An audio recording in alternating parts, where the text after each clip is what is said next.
Hey, what's going on, everybody? It's Kevin. It's Kevin. It's Kevin. It's Kevin. I mean, like, who else could it be? It's me. It's Kevin. I'm here. Okay, I don't know what that was, but what I do know is that I just got done recording another dope episode of KAL Experience. So yeah, for today's episode, I had a chance to interview my boy Razzaq Manley, who is an incredible photographer, kind of specializes in fashion and modeling. His content is just amazing. I've been, following this guy for several years, and just seeing the level of growth that he's had over the years is super inspiring. As a fellow engineer, seeing someone that is doing something different than what they went to school for and is passionate about it and just kind of honing in on that craft is incredibly motivating for people who are trying to get into that space. The first thing I wanted to kind of chat with you about is I remember years ago when you and I were in AC for some event, and I was just really interested. Around that time, I've seen a lot of the photography work that you've been doing at that time, and I was just very much utterly impressed with it, of how professional it looked. And I didn't have a clear indication of like whether this was your primary source of income, and like all these different things were I was like, wow, he looks like he's having a great time. He's doing an amazing job with it. And I remember you mentioning to me about that field is one where you have to work really, really hard as a photographer in order to say that, yes, I'm a photographer, and yes, this is my main source of income, right? Yeah. It's kind of like, let's say, a chef, right? Mm-hmm. You can be really good at cooking and just be a regular person. Mm-hmm. You know what I mean? Like, there's a lot of people everybody has a stove. Mm-hmm. Everybody cooks every day. A lot of people now, everybody has a camera, Mm-hmm. but Mm-hmm. even if it's just your iPhone. So like, it's relatively easy to get decent at taking pictures. Mm. Uh, so the barrier for entry for photography has totally changed since like digital, basically. Mm-hmm. Like since like cameras, you could go to Best Buy and get a camera for $500. Like it's not a big deal. And iPhones alone, like there's a lot of iPhone photographers who Mm-hmm. have 100,000 followers on Instagram or whatever the case may be. Mm-hmm. So uh, it really takes a lot more than just being good at taking photos of random things. Mm-hmm. Um, whereas like being a headshot, let's say taking headshots, right? It it's harder to do that because you have to know how to light people. And you have to know how to get expressions from people. So like taking a good photo is one thing. You can do that as like on your own. Like you can take landscape photos, you can take random pictures at events and stuff like that. And Mm-hmm. that's pretty easy to do. Like it's easier to get good at because there's no expectation from anybody. Mm. But once you start getting clients in, then you like kind of have more like I have an hour to make sure that they got what they needed from this session. Let's rewind a little bit. And I guess the Uh-huh. first thing, you're an engineer, Yes. as am I, and both of us right now are working. You're working in your field, I would say, right? Or what do you do Yeah. professionally again? I'm a civil engineer, so I do roadway design right now. Okay, right. So you're a civil engineer. I'm a electrical engineer who used to work in this field. Now, I'm a math teacher now. And we both are doing something that we are passionate about and have plans and have goals and plans to kind of continue to hone our craft, and are putting in right the necessary work and effort and all that stuff that's required in order to stand out. Mhm. So my first question, kind of bringing this back for you, I want to know, like, when did you get into photography? It's been a while in terms so like I just bought a camera at first Mm, to take pictures of like parties and stuff like that. And the funny thing is like I never brought it anywhere with me. mm. Because what? It um was too big, or you just forgot? just forgot about it. Just Mm, like I'm not outgoing, so I feel like taking pictures you kind of have to be a little bit outgoing to do okay. that. Yeah. Um so that like so I had the camera and never really used it besides maybe like family events and stuff like that. Like, even though we'd go to a bunch of parties, I never used it for what I intended to use it for. Mm, Um, and then I don't really know what happened, but at some point, like, I just, you watch enough videos on how to try to get better at it, and then mm, it starts to like snowball in terms of like you wanting to take it serious enough to get better and to take better pictures. mm-hmm, Um, in a in the beginning, that was more so taking landscape photos and stuff like that because of the shyness or whatever. mm-hmm, Um, so I got pretty good at that, but then uh, at one point, I want to say in like 2017, no, yeah, 2017 or 2018. Well, 2017 going into 2018. In 2018, I was like, all right, I'm either gonna like kind of take this more seriously and see where it can go, mm-hmm, or just like put it on the back burner because like my first son was just born. I mm-hmm, was like, this is gonna like this takes a decent amount of my time. mm-hmm. Like, is it something that's worth my time, right? Right, Um, right. so um, there's kind of like these like 365-day projects that people do where like you take a photo a day type thing. Mm, So my goal was to do 100 faces that year, like shoot 100 people. mm, Um, so that was like, all right, if I do this and if I one, this will give me enough practice to be better at photography. mm-hmm. If I don't do it, that'll mean like I don't really want to do this that much. Sure. Uh, by the end of that year, I probably shot like 200 people. Mm-hmm. Um, so like it went really well. I got like way better throughout the year, and then like it's been snowballing since then. Wow. That's incredible, man. I mean, it's just a really great feeling for me whenever I see anyone who's either close to me, specifically people close to me, who are doing something that they enjoy doing and that are great at it. That's super dope. Yeah. Yeah, man, it's super dope, and it's inspiring too. That's the other thing, right? So when you see people that are doing their thing, and that are really honing their craft and seeing that level of progression, for someone like myself who just started earlier this year, there's been, you and a few others of people who I've kind of looked at right from afar and said, hey, look, like I love what's going on. I love like the attention to detail and all the things that seem like they're going into making this package just look so good. And that type of stuff certainly and definitely did inspire me to kind of move forward with some of these at the time ideas that I had. Hmm. I think one thing like that us as engineers, as older individuals, is like who have been in corporate America or like in major companies for a while, is that we kind of understand the level of detail that we would give in our normal jobs. Mm, uh so I think that for me has like always been the professionalism that I would want to bring to photography. Like it's like when I decided to take it as a job, like that just transferred over mhm, to like, and then like I'm also looking at uh the higher level photographers and the way they teach courses and the way they mm. um go about the business of the studio and everything like that, the professionalism, the fashion, like on a fashion shoot, like this is how they talk and everything like that. Mhm. um which is the same as I would do on my job as an engineer. So Yeah. like taking that over to photography just like is what it came naturally, I guess. And like that's the same thing you're doing. So like I took it that way, whereas if I had started this as like 18 or 22, I would have never had that knowledge to Mhm. do that.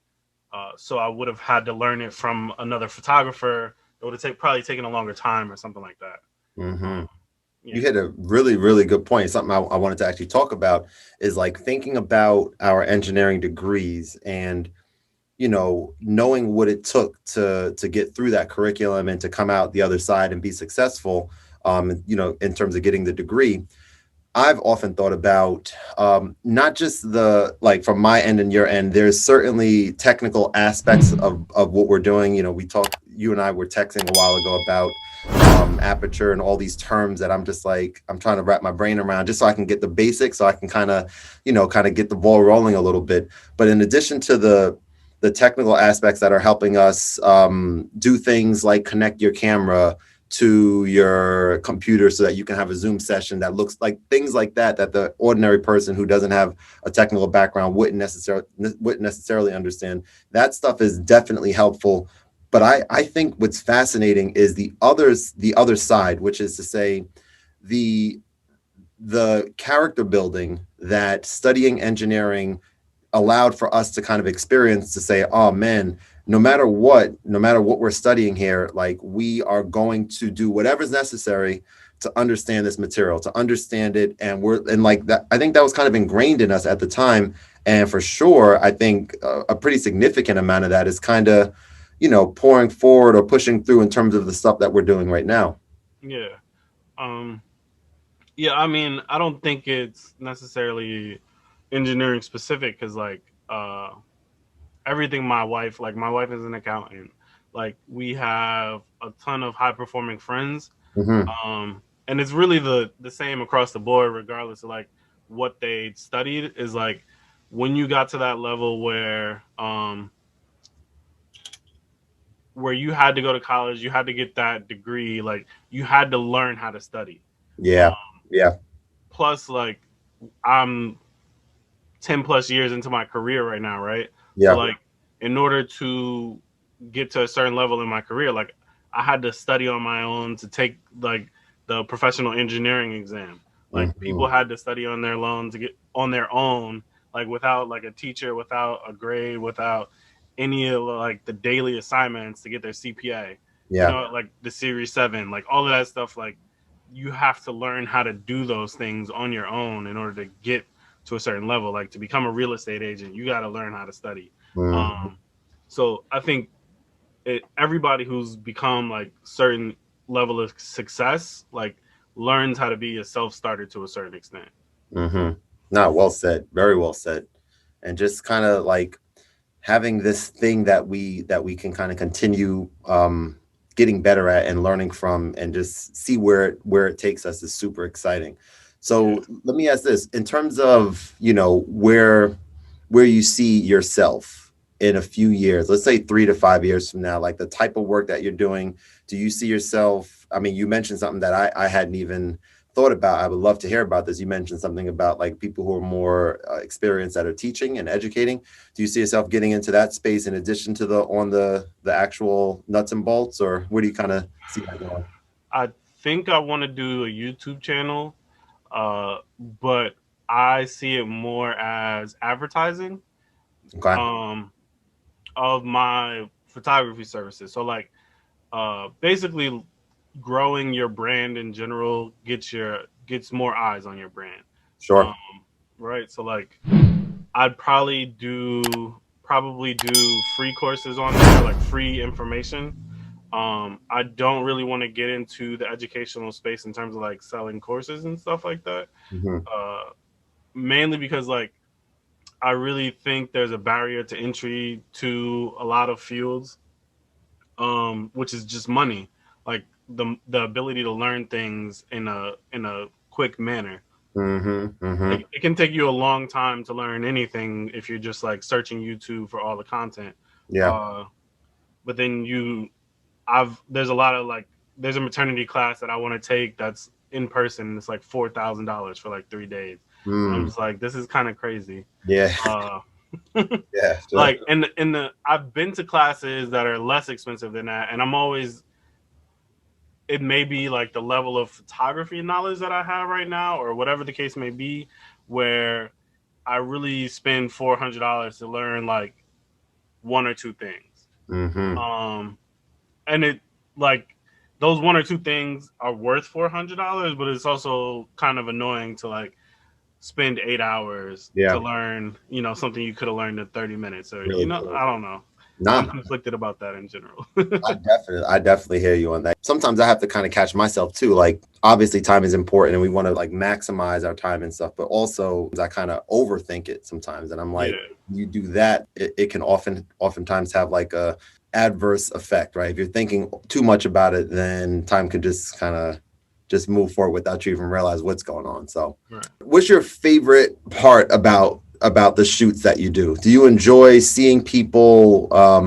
Like the creative side of it? Do you enjoy kind of the helping the people that you're shooting, like kind of have something that they feel happy and proud about? Or like if you had to pinpoint like the main thing, what would you say?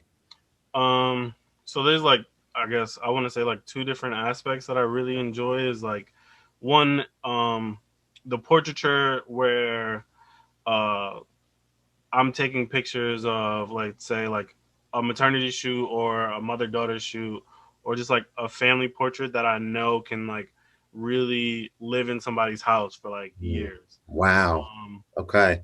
that's like big for me, and I'm trying to really grow that portion because like that's not even something like that is Instagrammable all of the time.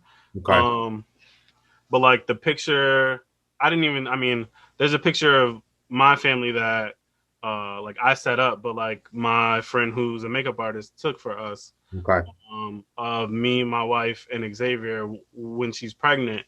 That like we just printed and we're about to put up. That like I love images like that. Mm. Um, and then like I took actually like this picture, this mother Wow. and daughter, like Nice. stuff like that. I really want to like grow. Mm. But then also outside of that, the creative stuff like the paint drips and um some of the more creative shoots like there's like uh uh glitter bathtub shoots, like stuff like that where it's like a lot of the pre-process of the shoot, like making it look as dope as it is in your head, is Yeah. like Yeah. fun. Yeah. um that so those two are like my big things, and then just like besides that, it's like a really uh beautiful portrait of just like one person by themselves. Hmm.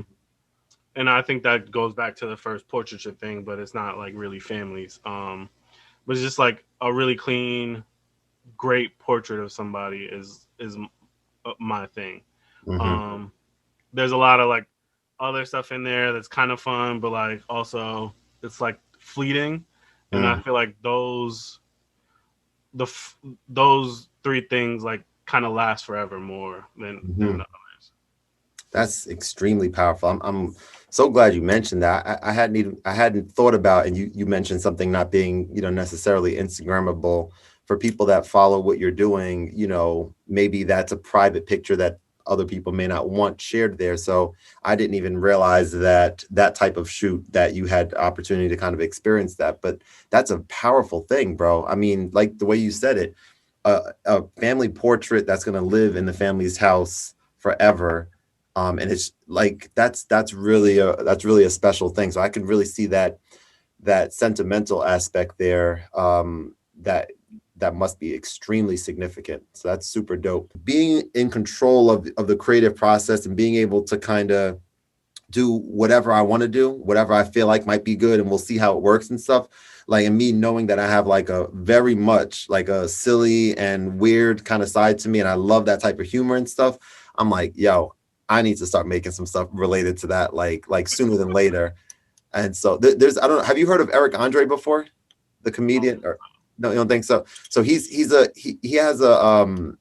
has a talk show on Adult Swim on Comedy Center, not Comedy Central, Cartoon Network, and it's called the Eric Andre Show, and it's a 11-minute show of it's a spoof talk show kind of thing.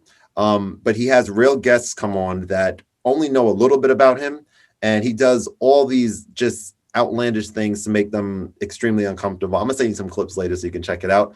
But he does that. He has some stuff like little prank things that he does in the street in New York City and stuff. And it's like an 11-minute show. It's currently my favorite show, period. Like out of everything right now, like I love the show, and it's like 4, 5, 6, 7 hours of content that they make so tiny, and it's just rapid fire, all this stuff happening.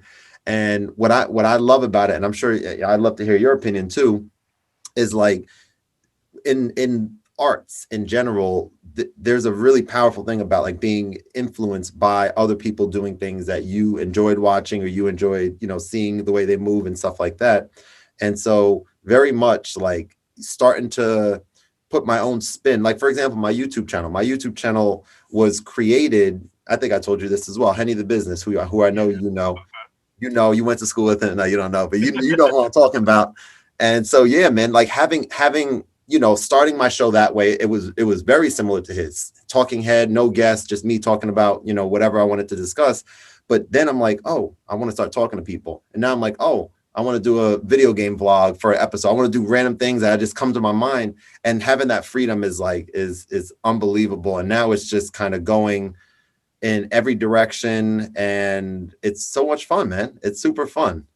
So I have a question for you with regards to what you just said. Yeah. With your YouTube channel, like you've grown, your YouTube channel has grown pretty fast. Have you seen that all the different things that you post on there? Do you have multiple YouTube channels? One channel. Okay. Mm-hmm. Does all the different things kind of like hurt your viewership or hurt your subscribers or anything like that? Because like everybody tells you to niche down and like do one thing. I don't do that in my photography, and who knows if it's hurting or help me. But yeah, just wanted to. Yeah, it's a great question, and yeah, that's probably the thing that I think I struggled with the most when I first started, is knowing that I had so many different ideas and trying to figure out which of these ideas can I logically fit in the same bucket and which, cannot. I would say that by far, like the content that most people who subscribe to my channel are there for is anything music related. By far, like that is it, unboxing music stuff, talking about apps and all that kind of stuff. The people that I guess I would say know me even before starting the channel, when I have this type of content, when I'm interviewing guests, these types of videos, I see that the people that watch these for the most part are people that know me or know the guests for the most part, right? It's not as much someone who is there for the music. Maybe sometimes they'll tune in for sure. Like the diehard Kevin fans and stuff like that. But what I had to figure out is a couple different things, and I still don't necessarily know the full answer, but I do know that when it comes to math and my math tutoring, there was a time when I was like, oh, like and I'm still going to do this eventually, but I wanted to start doing some creative math videos, short little things on how to do types of problems that I've discovered a lot of students struggle with.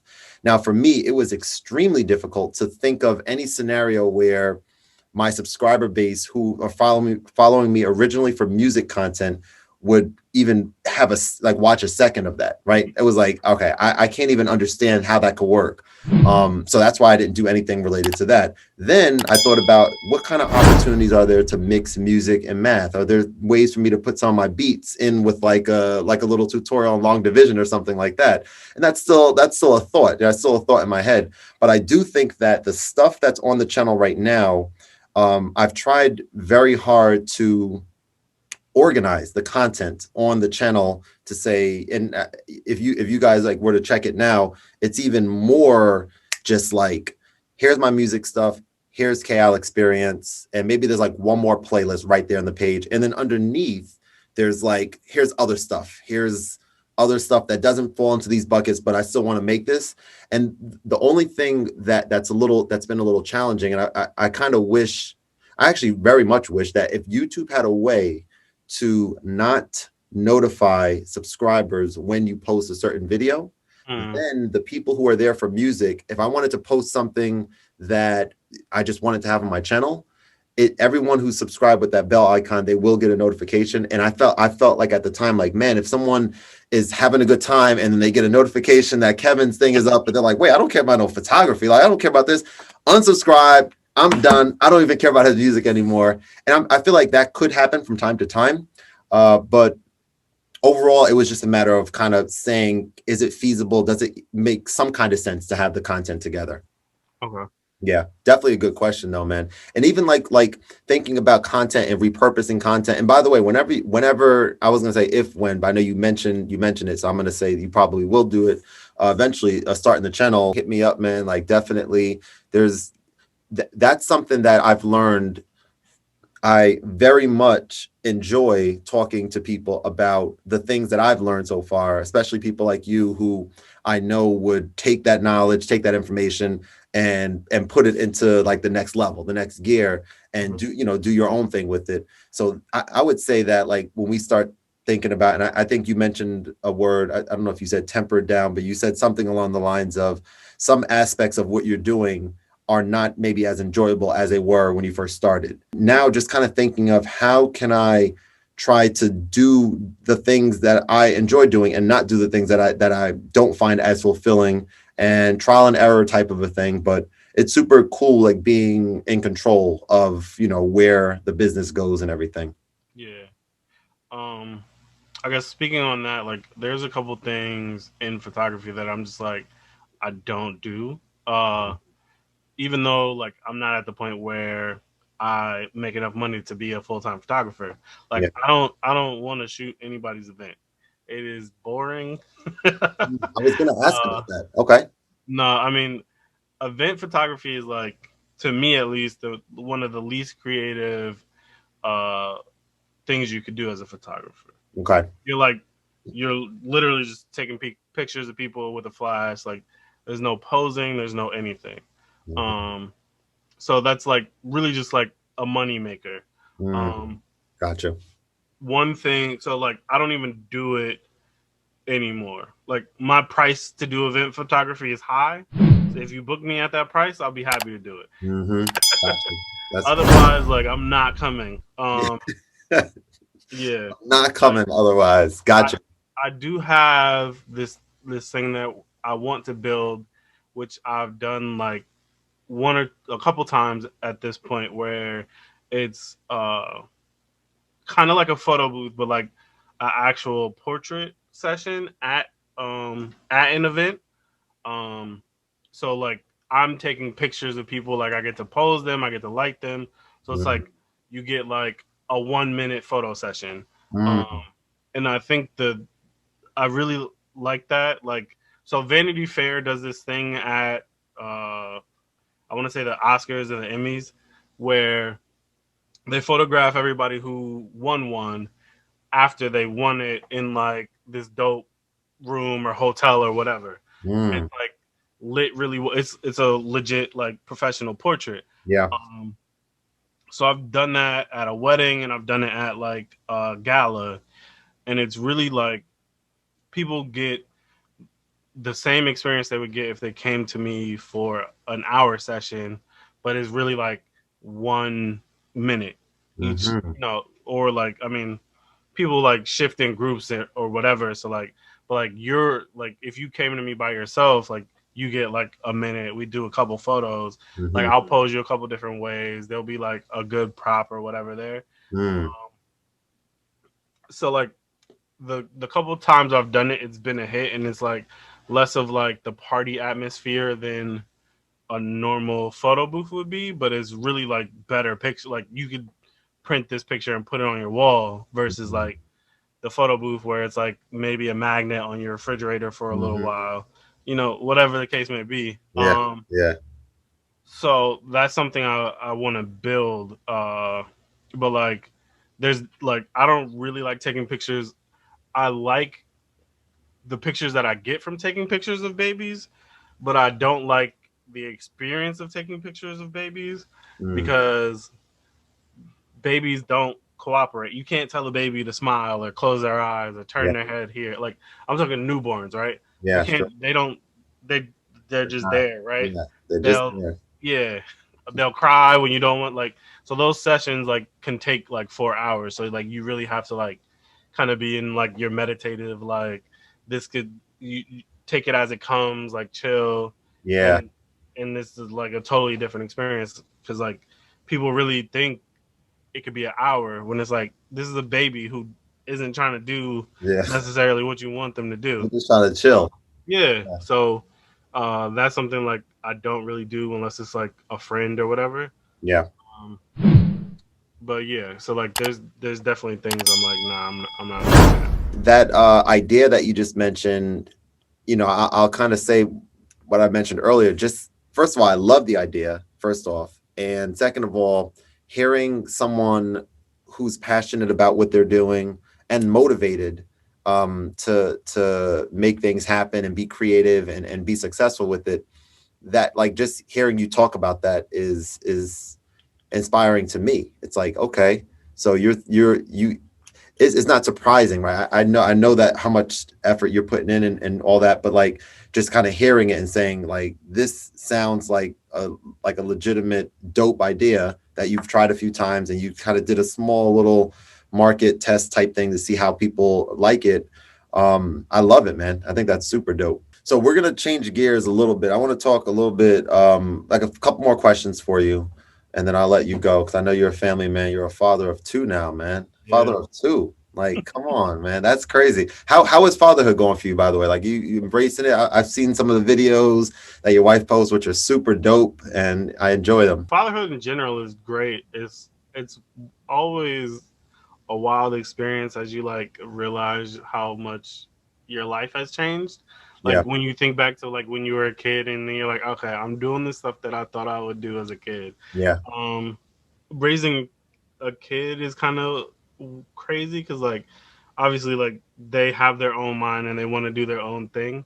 And it's really like you never know what the right answer is when they like let's say that he writes on the wall it's like I'm really mad at you right now, and I don't really know like the best way to discipline you to like make you not do this again. Yeah.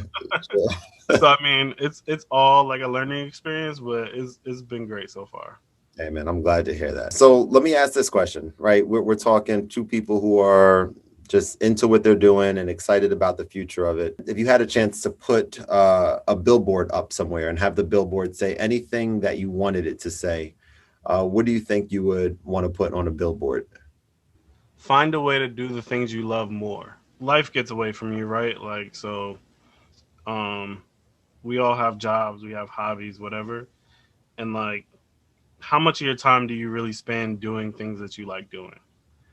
I think people think that money will get them there or like Mm, they have to work really hard all the time to do whatever. Um, and I think that's part of the main reason like I want to transfer out of engineering into photography.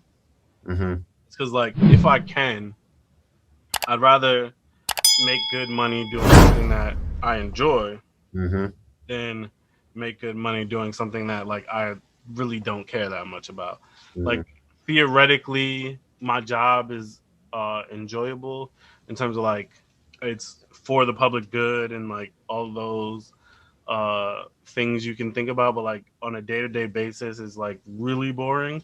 Mm-hmm. Um, like it's pretty mundane. So like I think that's part of like both of our transfers is like trying to find ways to enjoy the 80% of your time more.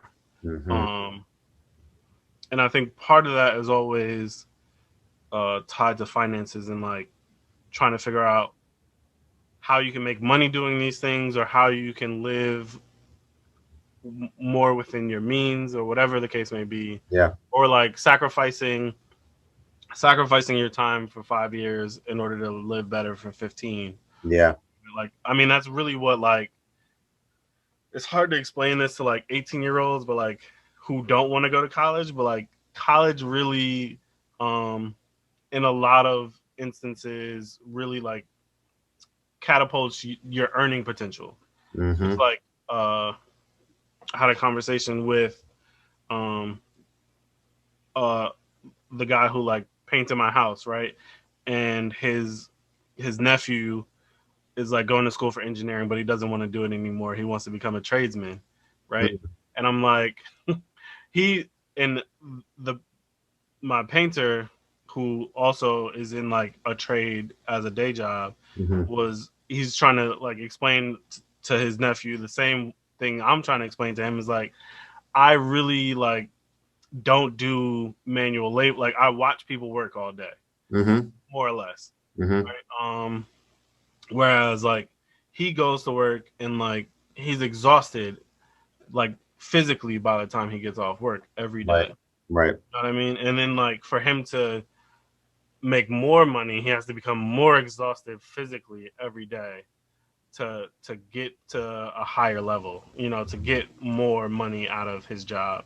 Yeah. Um, so I think like yeah, like going back, like figuring out how if I could have figured out photography at 18 and then like gone down that path and whatever and that worked out or whatever, I don't know.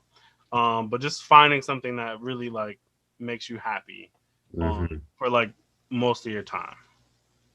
Bro, that definitely spoke to me. I mean, just imagine the person who maybe knows that in the back of their mind, but needs that reminder, right? And are just trying to figure out why is it that in their life right now at this moment that they're not happy or that they don't have fulfillment or that they just not in a good place, right? Seeing something like that. And I love how you said that, yeah, it oftentimes can be and oftentimes is tied to finances, right? In order to be able to say, how can I make this happen? But you didn't say try to find, a significant more time to do the things that make you happy. You said find more time to do the things that make you happy, which means even if you don't have the ability to make a drastic change from your professional career or whatever the case is, what about a 5% increase of whatever that thing is, like that would have a very, very significant impact. So I love that. So thank you for sharing that, bro. Next question. We're talking about music. Dream concert, 5 artists, living or dead, that you're going to. Who's going to be at your dream concert? Yeah. Yeah. Um, I would have loved to have been at the Beyonce Coachella concert. Okay. Uh, I think that was a dope performance. I've heard.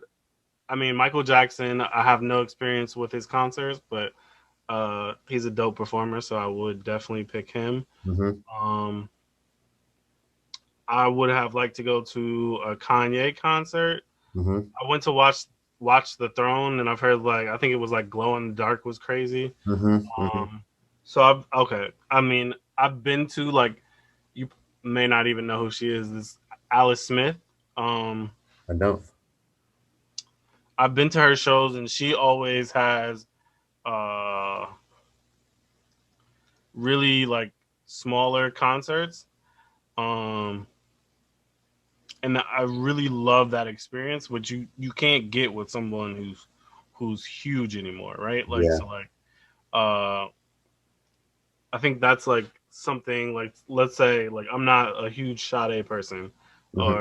or but like that type of experience with someone like her, Mm-hmm. Mm-hmm. amazing. Yeah. Like like like I'm not big into blues either, or like I don't know what Billie Holiday's category actually is, but like Mm-hmm. something like that where it's really like the performances that you see in the like Motown movies, where Mm-hmm. it's like just like a small, intimate, dark club type of Yeah. Yeah. vibe. Like Yeah. if I could be transported into one of those scenes, that would be dope. That would be real cool. Yeah, yeah. As an engineer, we know we don't have that ability yet, but maybe sometime in the future, right? We could just go transfer ourselves to some old time like that. One thing that I think is a good topic for both of us in general in terms of business and is networking and growing your business from like you can have all the technical expertise and then you still have to find clients, Mm, um, yeah. which is something as an engineer I struggle with, but we don't need to go into that because that's like a whole long topic. Yeah, yeah. Maybe that could be a jumping off point for next time because that's related to what I've heard all the time when I was in corporate, and I'm sure you've heard quite often as well, just about the people that you know and how important it is to know the right people. There was a thing that I did on one of my very first episodes, like I think episode 3 or 4, and I talked about this thing called the pie model, where it talked about how there should be three for PIE. There should be like three different aspects of what you're focusing on when you're first starting out in a company as an intern or full-time employee. One of them was P for performance, like how well are you at doing your actual job? The other one is I for image, which is how do people see you? You know, are you seen as someone who's easy to work with, who's fun to be around? Or are you seen as someone who people are just mad at the sight of you, you know? And that's an exaggeration, but yes. And then E is exposure. E is exposure in terms of like, do the important people that need to know who you are, do they know you? And I talk about how when you're, and I as I'm thinking, as I'm about to say this, I think it's extremely relatable to even in this space right here. Which is to say, when you're first starting out, your performance should be the most important thing that you're focusing on. You should not necessarily be thinking about, you know, as a new hire, like, oh, I need to know this ED and this, you know, ED, executive director. I don't know if you know terms, but all that kind of stuff. Or, you know, and then eventually, once you have a foundation, once people know, oh yeah, he knows what he's doing, he's reliable, he or she is reliable, then you say, okay, I'm not gonna go, you know, like go necessarily need to feel like I need to go above and beyond for the performance. I'm just gonna continue doing what I'm doing, but now I need to make sure that the right people know me. I think that's super relatable to what we're talking about now, because think of it for a second. Like, I'm thinking about how I've reached out to, you know, like a slow wave of reaching out to people that I know, and then now people that I have no idea who they are aside from the Instagram world. And I'm I'm not going to necessarily expect someone with a crazy following to look at my account when I first started and say, "Oh yeah, I'm going to set some time out to be on KAL Experience," when I have, you know, like a very small platform. But now that it's starting to grow, and now that, you know, I think I'm starting to build some momentum here, it's more clear for people, I think, right? It's more clear for people when I reach out to them that this is very much a beneficial thing for both parties involved. And I think that's like the main thing that's exciting to me, is like thinking of the engineering term and thinking about how, okay, I hate thinking about followers and all that stuff so much, but there is a significance to it, right? When I first start my Instagram and I have a very small following there, for people who don't know me, this it's going to be harder to get them to buy in necessarily. But now that that's starting to grow, now I could reach out to people who are around the same space and a little bit higher, you know, maybe, as I have done. And I have some people coming on that are that I would love for, I mean, maybe even us to do a three-way episode one day, because I have someone who's a head of a modeling agency coming on. And one of her clients, who I'm close friends with, Jess is close friends with, her name is Sharmeka. I had Sharmeka on and you would have met her at least once, I'm sure, at one of our parties or something. But I watched them. You watched them. Okay. So, you know, yeah. You're a true supporter right there, man. I appreciate you. Her modeling agency, I reached out to the head there, and she's super excited to come on. She's watched the episode. It's just, yeah, man, just learning, doing your best, and putting out positive energy, and just continuing to grow and learn. And it's the most fun thing. And even like talking to Jess now, and knowing how inspiring it is to have a thing that you're working on, and that you're growing, and that you're enjoying, and you're passionate about. Now with my wife, with Jess, and this plant passion that she has, that started not too long ago, but, you know, she's so excited about sharing it, and now, you know, like seeing the things that I used to do when I first started, like, oh, you know, I want to take a video of me doing this here, or take a picture because I'm here, I'm just, it's like so really exciting, especially for someone as close as my wife, to see her kind of sharing this same level of energy and excitement.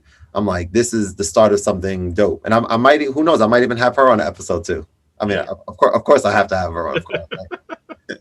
Hey, what's going on, my friend?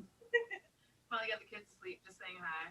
Yeah, well, appreciate you popping in. I wish we could see you guys in person, but definitely soon. All right, so I want to wrap up. I want to first give you an opportunity to share with my audience how they could check out some of your awesome work. So my website is Manley Photography, MANLEY photography.com. My Instagram is Manley Photography. Those are the two best places to find me. I mean, I am some other places, but definitely like very low presence. I So got you. those are definitely the best places. And Instagram is always gonna have the latest work. Yeah, yeah, excellent. I like that too. It's funny you mentioned that because I could relate to that, having links to other platforms that I just don't spend time on really at Yeah. all. And then if someone happens to go, they're like, "Wait, this guy ain't about anything over here. What's?" Yeah, it sounded like he was doing all this stuff, and then he go there, you got no kind of presence there. Yeah, no. I got Don't you, man. go anywhere else. Yeah, I got you. Well, man, this was just really another great episode. I'm there's many reasons this was a great episode. You know, the two towards the top of the list, so that well, three that I just enjoyed the conversation, connecting with you again. It was extremely informative too, just to kind of learn a little bit more about the insights of your process and the reasons why you like the things that you do like related to photography, and conversely why you dislike the other aspects, which was definitely helpful to hear. And then also, I mean, bro, this is a clean look you got there. This is a clean look. Your look right now, this is clean, and it inspired me because now I'm thinking like, obviously you're looking at me here, and you're like Kev, like this is a little weak here. What do you got going on? You got the door there. You got this. I'm looking up here. I'm like, oh, I'm like, there it is. Like it looks clean up there. So it's gonna be a dope, like really nice looking episode. I'm very excited for that. It's gonna make all the other ones in terms of the visual aspect, like just pale in comparison. But that's okay. I mean, like I said earlier, I would have expected nothing less from you, man. Well, so I like your background in terms of the frames and everything. So like I mean my background is blurry. So like you can't really it's messy. But Mm-hmm. one thing I kind of want to show Yeah. since you're into this is like so I just have my camera set up on this little tripod mount that's attached to my monitor setup. Okay. It's basically like the videos I sent you a while back. Yep. And then this one light is lighting me. So I like this is very much how I shoot my pictures in terms of I want to say it's Rembrandt lighting where the light is usually like on a 3/4 degree angle Got you. from the subject, Got you. which I think gives like some shadow on this side. I could have Yeah. added some lights in the background, but I didn't really think it was necessary. Yeah. Yeah. And then since I'm using my camera, like I can use a really low f-stop and get the blurry background. Got you. That's super helpful to hear. I know about the bare basics of like not having light behind, like bright light right behind you, like we're taking Yeah. pictures in the sun and all that. And so I've been experimenting. I didn't know the name of Rembrandt lighting, that 3/4 thing. That's how I have mine set right now. Sometimes I have it right behind the camera, and very much so I could relate to what you're talking about, how it gives it, like even looking at you there, and then even looking up here just to see, I really like the look there, and just to switch things up, Mm-hmm. just very appreciative of you hopping on, man, again, and hope you have a wonderful rest of the night, and I'm looking forward to sharing this with our audiences. Thanks. You too. All right, take care, man.